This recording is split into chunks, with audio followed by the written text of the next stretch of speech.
ನಮಸ್ತೆ ಸ್ನೇಹಿತರೆ, ನಮ್ಮ ತಲಕಾಡಿನ ಗಂಗರು ಆಡಿದಂಥ ತಲಕಾಡಿಗೆ ಸ್ವಾಗತ ಸುಸ್ವಾಗತ.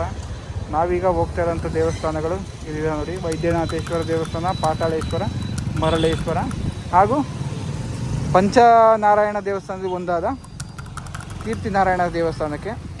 ಸ್ನೇಹಿತರೆ, welcome to Talakadu and welcome to ತಲಕಾಡಿನ ಇತಿಹಾಸ ಹಾಗೂ ದೇವಸ್ಥಾನಗಳ ಪರಿಚಯ.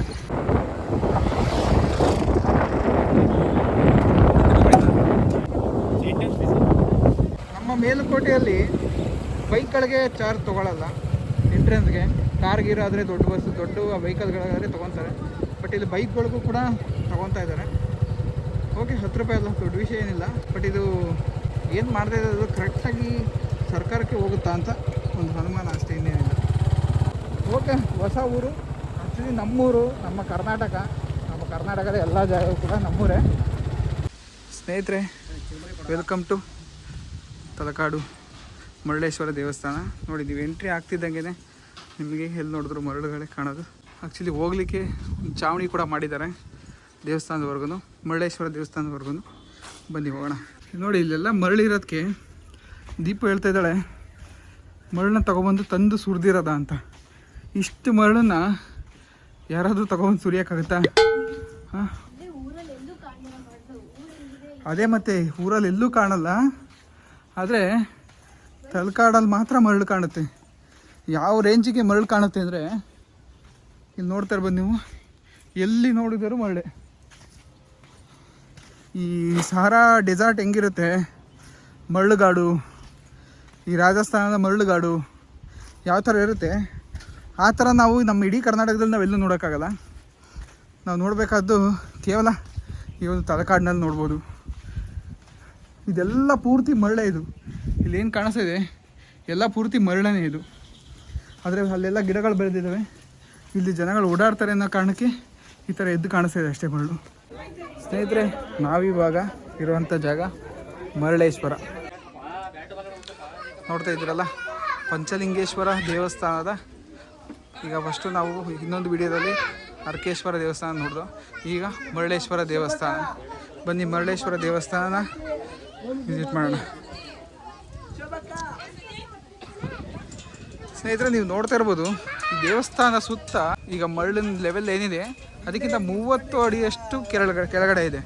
ಅಂದರೆ ಇದು ಸುಮಾರು ಒಂದು 30-40 ವರ್ಷಗಳ ಮುಂಚೆ ಮರಳಲ್ಲಿ ಮುಚ್ಚೋಗಿತ್ತು ಕೂಡ ಅಂತ ಹೇಳ್ತಾರೆ. ಆ ನಂತರ ಇದನ್ನು ಮೇಲ್ಗಡೆ ತೆಗೆದ್ರು, ಮೀನ್ಸ್ ಮರಳನ್ನು ತೆಗೆದು ಇದನ್ನು ಉತ್ಖನನ ಮಾಡಿದ್ರು ಅಂತ ಕೂಡ ಹೇಳ್ತಾರೆ. ಇಲ್ಲಿ ನೋಡ್ತಾ ಇರ್ಬೋದು, ಇಲ್ಲೂ ಕೂಡ ಒಂದು ಭೋಗೇಶ್ವರ ಲಿಂಗ ಕೂಡ ಇದೆ. ಬರೋಣ ಆ ಕಡೆಯಿಂದ ನೋಡಿಕೊಂಡು.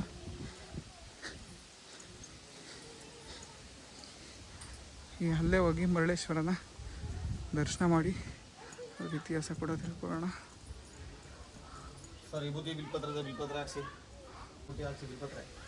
ಇಲ್ಲಿ ನೋಡಿ, ಇಲ್ಲಿ ಕೂಡ ಕೆಲವೊಂದು ಶಿಲೆಗಳು, ಕೆತ್ತಿರೋಂಥ ಶಿಲೆಗಳು ಇದೆ. ಇದು ಕೂಡ ಗಂಗರ ಕಾಲದ್ದು.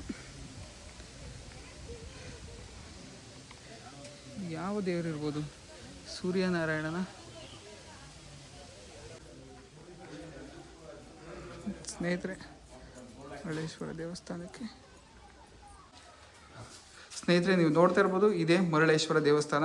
ಇಲ್ಲೇನು ಕಂಬಗಳಿದೆ, ಈ ಕಂಬಗಳ ಗುರುತು ನೀವು ನೋಡಿದ್ರೆ ಗೊತ್ತಾಗುತ್ತೆ, ಇದು ಗಂಗರ ಕಾಲಿನ ಒಂದು ದೇವಸ್ಥಾನದ ಗುರುತು ಅಂತ. ಇವರೇ ನೋಡಿ ಮರಳೇಶ್ವರ, ಇದು ನಂದಿ. ಇಲ್ಲಿರುವಂಥ ಒಂದು ಮೂರ್ತಿ ಬಂದು ವಿಷ್ಣು. ನನಗೆ ತುಂಬ ಆಶ್ಚರ್ಯ ಆಯಿತು, ಗಂಗರ ಕಾಲದ ಒಂದು ಕೆತ್ತನೆ ಇದು ವಿಷ್ಣು. ಮರಳೇಶ್ವರ ಅಂದರೆ ಈಶ್ವರನ ದೇವಸ್ಥಾನದಲ್ಲಿ ವಿಷ್ಣುನ ಮೂರ್ತಿ ನೋಡಿ ತುಂಬ ಆಶ್ಚರ್ಯ ಆಯಿತು.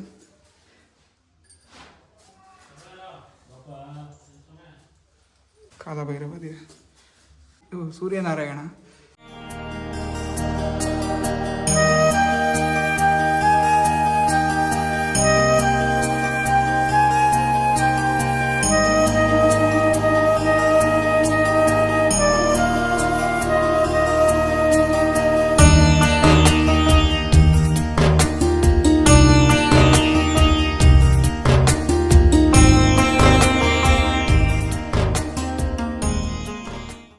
ನೋಡಿದ್ರಲ್ಲ, ಮರಳೇಶ್ವರ ದೇವಸ್ಥಾನ. ನನ್ನ ಅದೃಷ್ಟ, ದೇವರ ದರ್ಶನ ನನ್ನ ಜೊತೆಗೆ ನಿಮಗೂ ಕೂಡ ಆಯಿತು. ಇಲ್ಲಿ ನೋಡಿ, ಆಗಿನ ಕಾಲದಲ್ಲಿ ಈ ದೇವಸ್ಥಾನದ ಲೆವೆಲ್ ಹೇಗಿದೆ, ಈ ಲೆವೆಲಲ್ಲಿ ಆ್ಯಕ್ಚುಲಿ ಇನ್ನೂ ಕೆಳಗಿತ್ತು ಅಂತ ನನಗನ್ಸುತ್ತೆ. ನೋಡಿ, ನಿಮ್ಗೆ ಇಲ್ಲಿ ನೋಡ್ತಾ ಇರ್ಬೋದು, ಇಲ್ಲಿ ಕಲ್ಲನ್ನು ಕೆತ್ತಿದ್ದಾರೆ. ಈ ಕಲ್ಲಿನ ಕೆತ್ತನೆಯ ಕೆಳಗಡೆ ಕೂಡ ನನ್ನ ಪ್ರಕಾರ ಒಂದು ಲೇಯರ್ ಇರುತ್ತೆ, ಒಂದು ಬೇಸ್ಮೆಂಟ್ ಅಂತ ಏನು ಹೇಳ್ತೀವಿ ಆ ಲೇಯರ್ ಇರುತ್ತೆ. ಇನ್ನೂ ಕೆಳಗಡೆ ದೇವಸ್ಥಾನ ಇತ್ತಂದರೆ ಇನ್ನೂ ಕೆಳಗಡೆ ಈ ಒಂದು ದೇವಸ್ಥಾನದ ಒಂದು ಸಮಮಟ್ಟ ಅಂತ ಇತ್ತು. ಅಂದರೆ ಮಣ್ಣು ಆ ಲೆವೆಲ್ಗಿತ್ತು ಆ ಗಂಗರ ಕಾಲದಲ್ಲಿ ಅಲ್ವಾ. ಆದರೆ ನಂತರ ಈ ದೇವಸ್ಥಾನ ಉತ್ಖನನ ಮಾಡಿದ್ಮೇಲೆ ಇದು ಸಿಕ್ಕಿರೋವಂಥದ್ದು. ಆನಂತರ ನನಗನ್ಸುತ್ತೆ ಇದನ್ನೆಲ್ಲ ಕಾಂಪೌಂಡ್ ಎಲ್ಲ ಆನಂತರ ಕೆತ್ತಿರೋದು, ಮೀನ್ಸ್ ಕಟ್ಟಿರೋದು.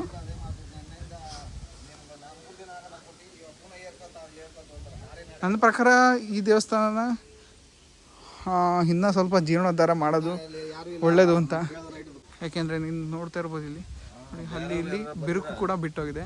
ಆ ಒಂದು ತೇಪೆ ಕೆಲಸ ಕೂಡ ನಡೆದಿದೆ. ಬಟ್ ಸರ್ಕಾರ ಇದ್ರ ಬಗ್ಗೆ ಸ್ವಲ್ಪನಾದರೂ ಗಮನ ಹರಿಸಿದ್ರೆ ಇನ್ನೂ ಒಂದು ಚೆನ್ನಾಗಿ ದೇವಸ್ಥಾನನ ಮರುಕಳಿಸ್ಬೋದು. ಇಲ್ಲಿ ಫ್ಲೋರ್ ಲೆವೆಲ್ ಇಷ್ಟಿದೆ, ಅಲ್ಲಿ ಮಿನಿಮಮ್ 30 ಅಡಿ ಮೇಲ್ಗಂಟನೂ ಮರಳಿದೆ.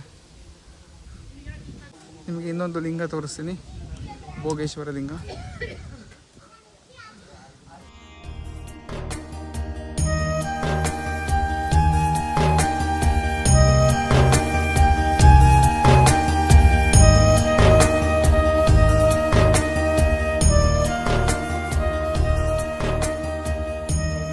ಸ್ನೇಹಿತರೆ, ಪಾತಾಳೇಶ್ವರ ದೇವಸ್ಥಾನಕ್ಕೆ ಈ ಕಡೆ ದಾರಿ. ಈ ಮರಳೇಶ್ವರ ದೇವಸ್ಥಾನದ ಬಗ್ಗೆ ನಿಮಗೇನು ಅನ್ನಿಸ್ತು?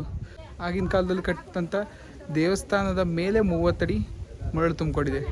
ಸದ್ಯ ಇದನ್ನು ತೆಗೆದಿದ್ದಕ್ಕೆ ಗೊತ್ತಾಯಿತು ಈ ಒಂದು ದೇವಸ್ಥಾನ ಇಲ್ಲಿದೆ ಅಂತ. ಹಿಂಗೆ ಸುಮಾರು 30 ದೇವಸ್ಥಾನಗಳು ಕೂಡ ಈ ತಲಕಾಡಿನಲ್ಲಿ ಸುತ್ತ ಇದೆ ಅಂತ ಕೂಡ ಹೇಳ್ತಾರೆ.